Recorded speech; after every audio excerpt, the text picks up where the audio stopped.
I'd like the first year, if possible. A winning season for a team that had not had one in 14 years. A difficult goal.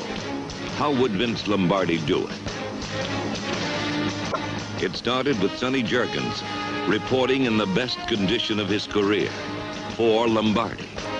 It started with Sam Huff coming out of retirement for Lombardi. It started in the fire and haze, sweat and sacrifice of summer, where 40 men learned to be tough mentally and physically, to have a singleness of purpose, a desire for excellence. They were taught the basic approach to football by a different kind of coach. A coach who did not want to make more of his players, but who wanted them to make more of themselves. It wasn't easy, and the results weren't guaranteed. Only the coming season held the answers. And at the end of summer, as the Redskins prepared for their first game in New Orleans, they could be sure of only one thing. There were no quitters left. The 1969 Washington Redskin highlight film is presented by National Beer and Colt 45 Malt Liquor.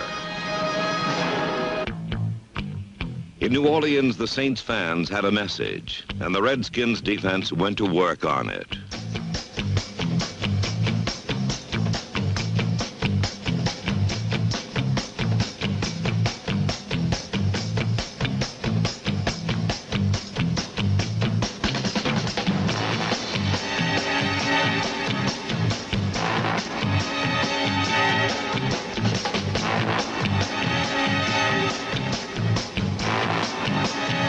When the offense took over, Summer's well-learned lessons took wing. Sonny Jurgens zeroed in on the all-pro tight end Jerry Smith for one touchdown. Then, teaming with number 42, Charlie Taylor, he floated and bombed the Saints right out of the game.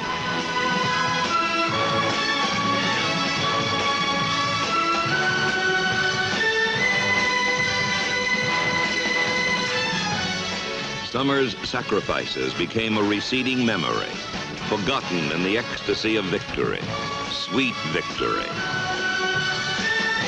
Nevertheless, the first win was the sweat of summer.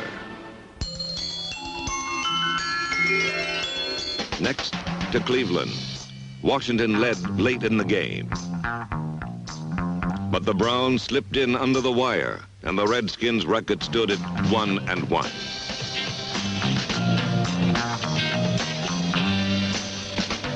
In San Francisco the following week, everything seemed ragged. Only great recovery efforts kept the Redskins in the game.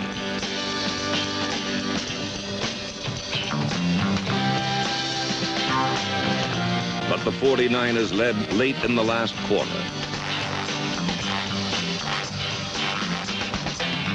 And a ragged score was better than none as Washington settled for a last-minute tie.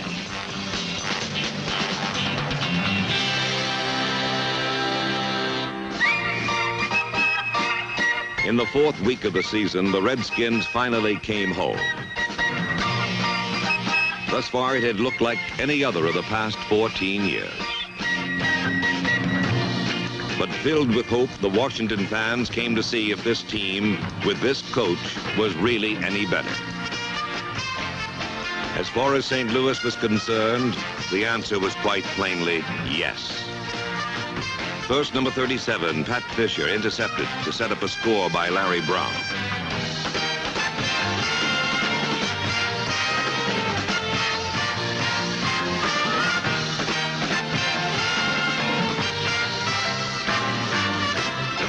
Next, Sam Huff pulled one down.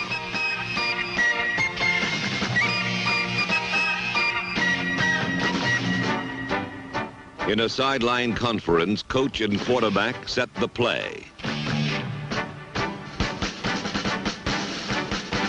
And Jerry Smith made it look easy.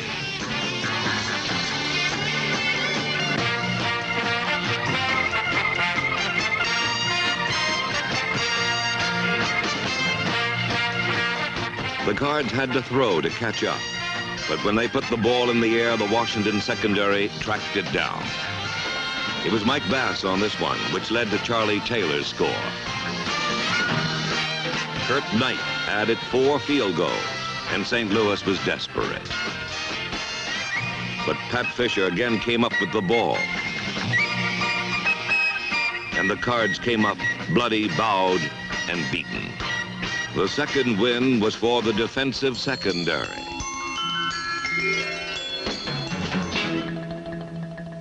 Throughout the season, Pat Fisher and Mike Bass were invaluable, and helping them in the Redskins secondary was number 23, Brig Owens, a ball-seeking anti-touchdown missile in his own right.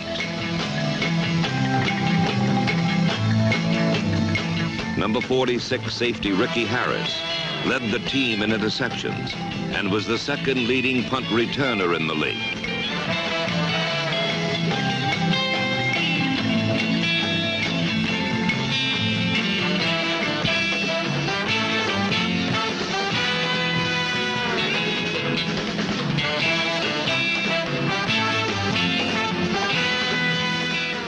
When the New York Giants came to town, they found out what made Ricky run. The Giants led for most of the game, but with the score tied in the last quarter, Ricky Harris broke it open.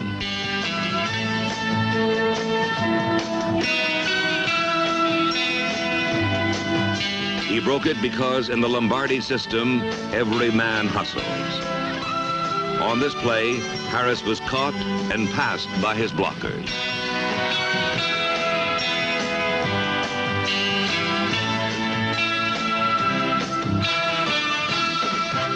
The third win was desire.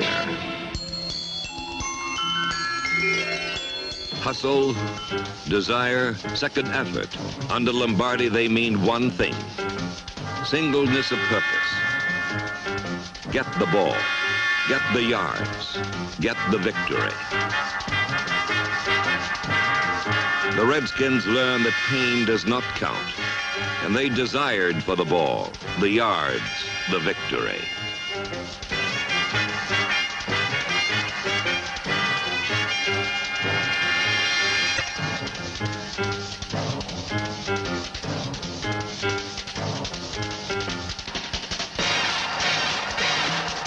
They desired because they believed that no pain is greater than the pain of defeat.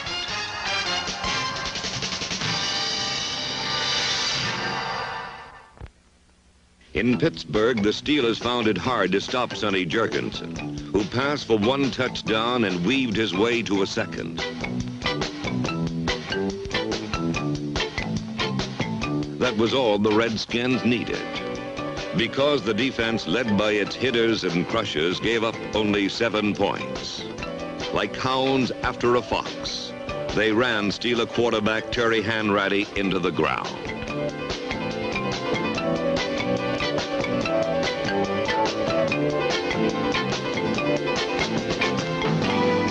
The fourth win was for the hitters. Under their new coach, the Redskins had become a team that punished. Throughout the season, they were hitters who displayed one necessary quality: they played with abandon.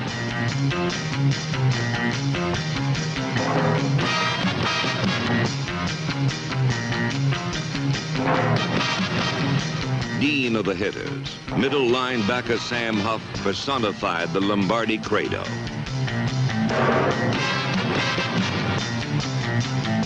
When his wrecking ball style caught up with him, it wasn't for long, because Big Sam came back to play with little hurts. Linebacker Chris Hanberger has a unique style of punishing. In the NFL, he is known respectfully as the hangman.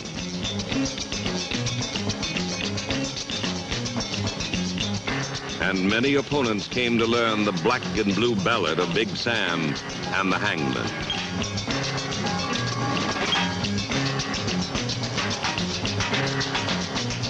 When number 86, Marlon McKeever, became a starting linebacker, there was no loss of speed or ferocity.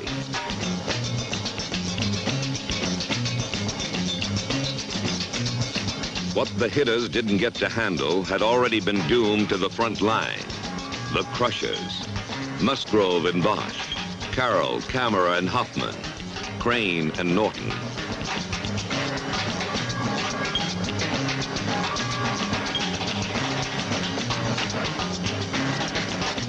But even this power was sometimes harnessed by frustration. In rainy Baltimore, the Colts rolled over the Redskins with seeming ease.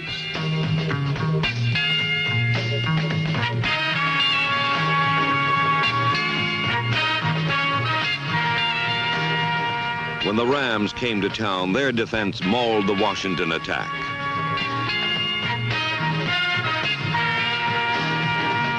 Dallas came with Rookie of the Year Calvin Hill, who proved his worth, and the Cowboys went home victorious.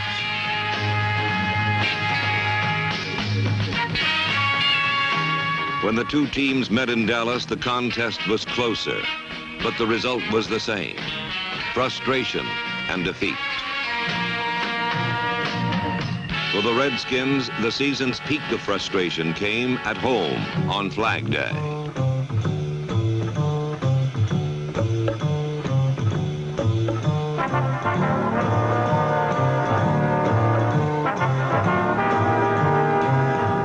Inspired by Sam Huff's touchdown and Charlie Haraway's score, Washington led Philadelphia late in the last quarter, 28-14. But the Eagles charged back. And with time almost gone, they went to the desperation bomb, which became the most controversial call of the Redskins season.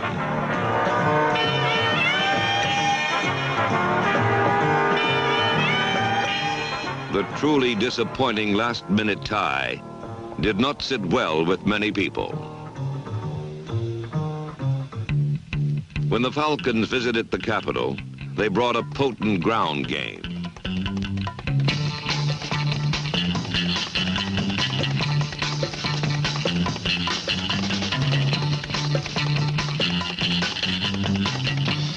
However, the real ground power belonged to the Redskins. Number 43, Larry Brown, ran wild behind the blocking of Promuto, Rock and Hawes, gaining 102 yards and scoring a touchdown.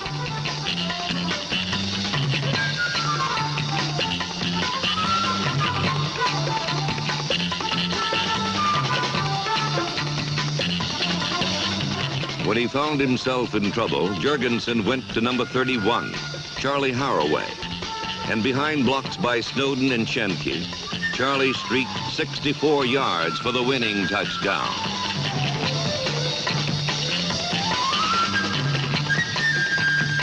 The fifth win was for the blockers and runners.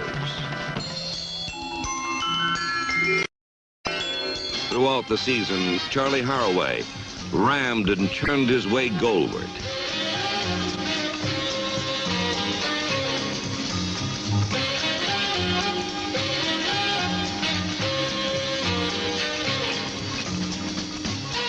In addition to his running, he was also the 6th leading pass receiver in the NFL.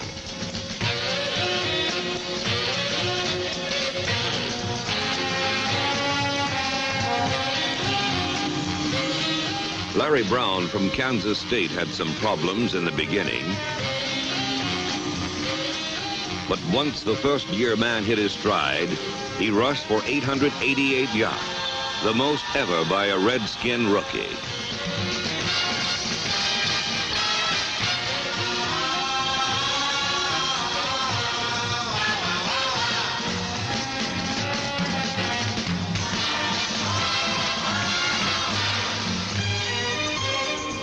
He pushed Calvin Hill for Rookie of the Year honors and ended up 4th in the league in rushing.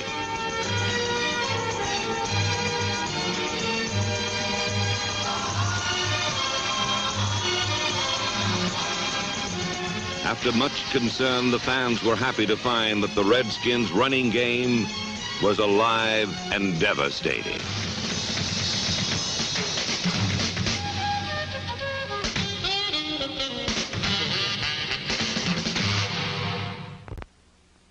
In the return match with the Eagles, Sonny was on his game, and revenge was in the air.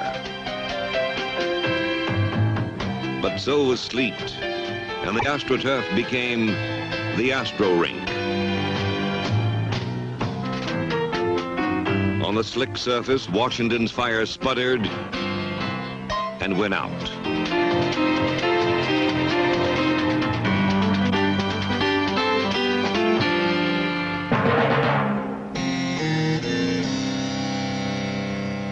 With the departure of number 9, and with the increasingly bad weather conditions, the Eagle attack struck what should have been the death blow. But the Redskins had learned to fight adversity, to play with small hurts.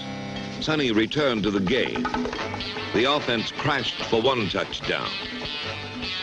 The defense crunched for another.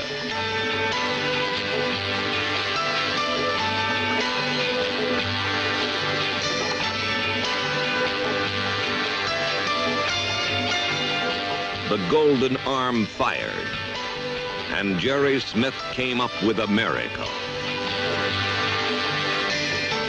Revenge, sweet revenge. And time ran out on the Eagles' argument. The 6th win was for the passer and his receivers.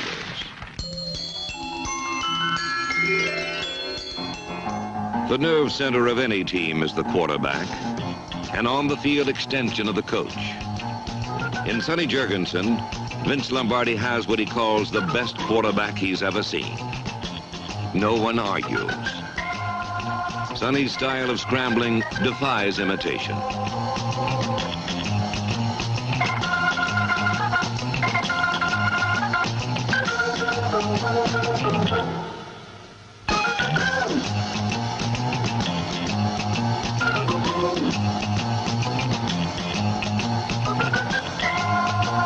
But what he does best is throw that seed. Throw that seed well enough to lead the league in passing as the only quarterback to throw for over 3,000 yards.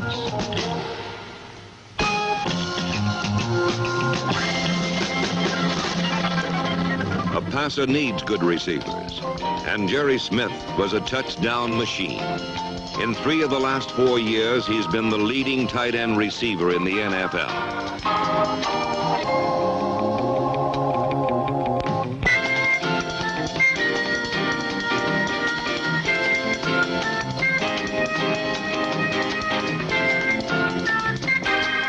Wide receiver Bob Long could go long, but his real value was in the short zones, where he took the punishment and got the yards.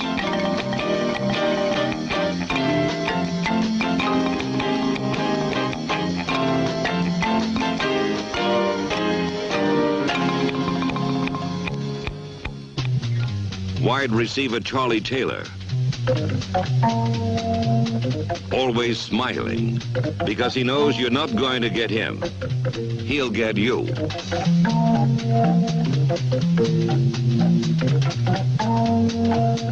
Style, frenetic, a cross between pinwheel and whirlwind.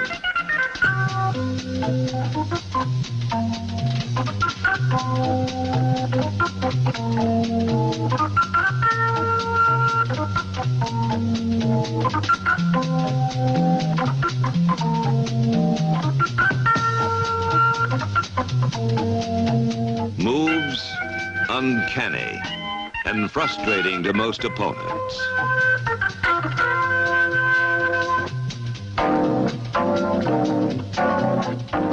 But Charlie just keeps smiling and whirling.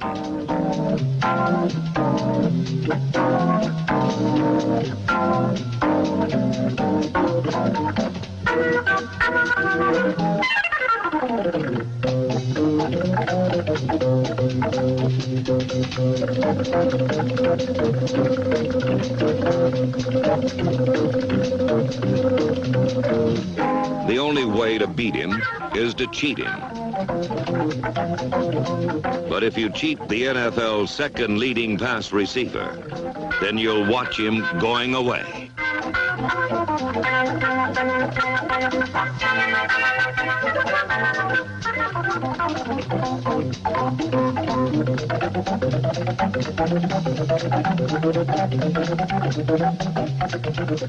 And as he leaves, he'll turn to give you a farewell smile.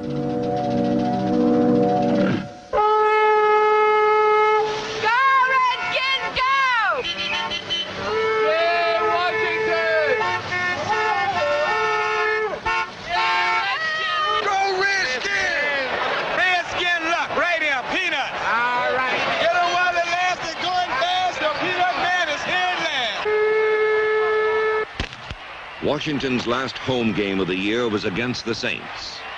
If they could win this one, they could show their fans a winner for the first time in 14 years.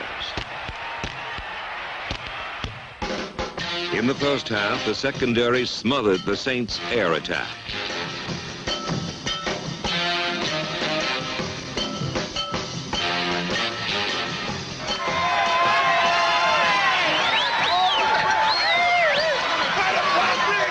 Kurt Knight kicked and the Redskins were ahead.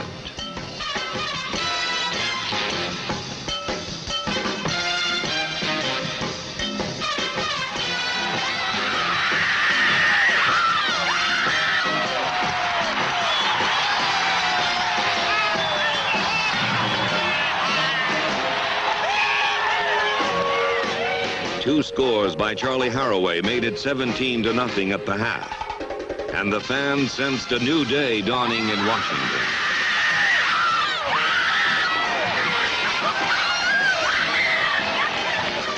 But in the second half, the Saints changed their plan of attack.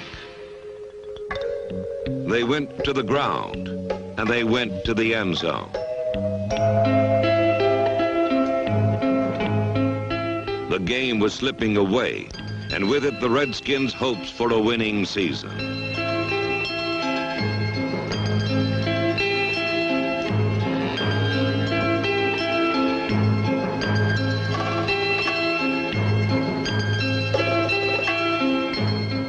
But as their coach has said, if a man is running down the street with everything you own, you better stop him. And the Redskins defense did just that.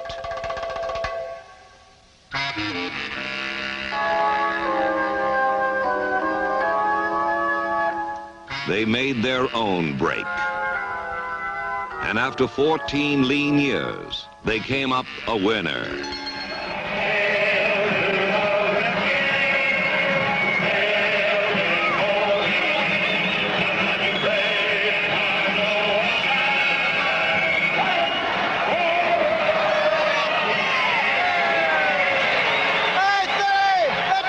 The seventh win was for a man and a team.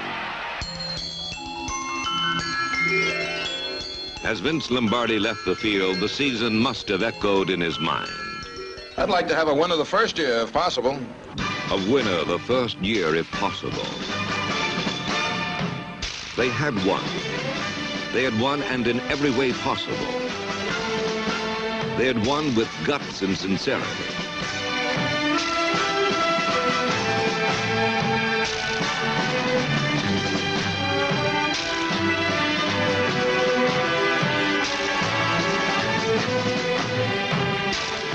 They had won with grace and style.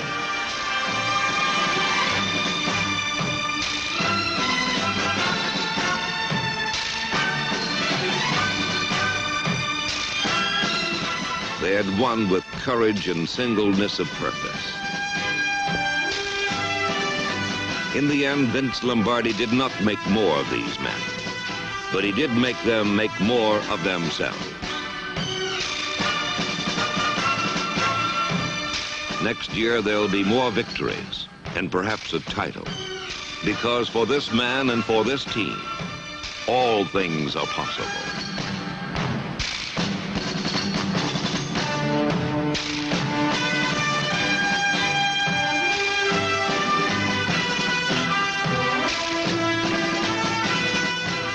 The 1969 Washington Redskin highlight film was presented by National Beer. and Colt 45 malt liquor.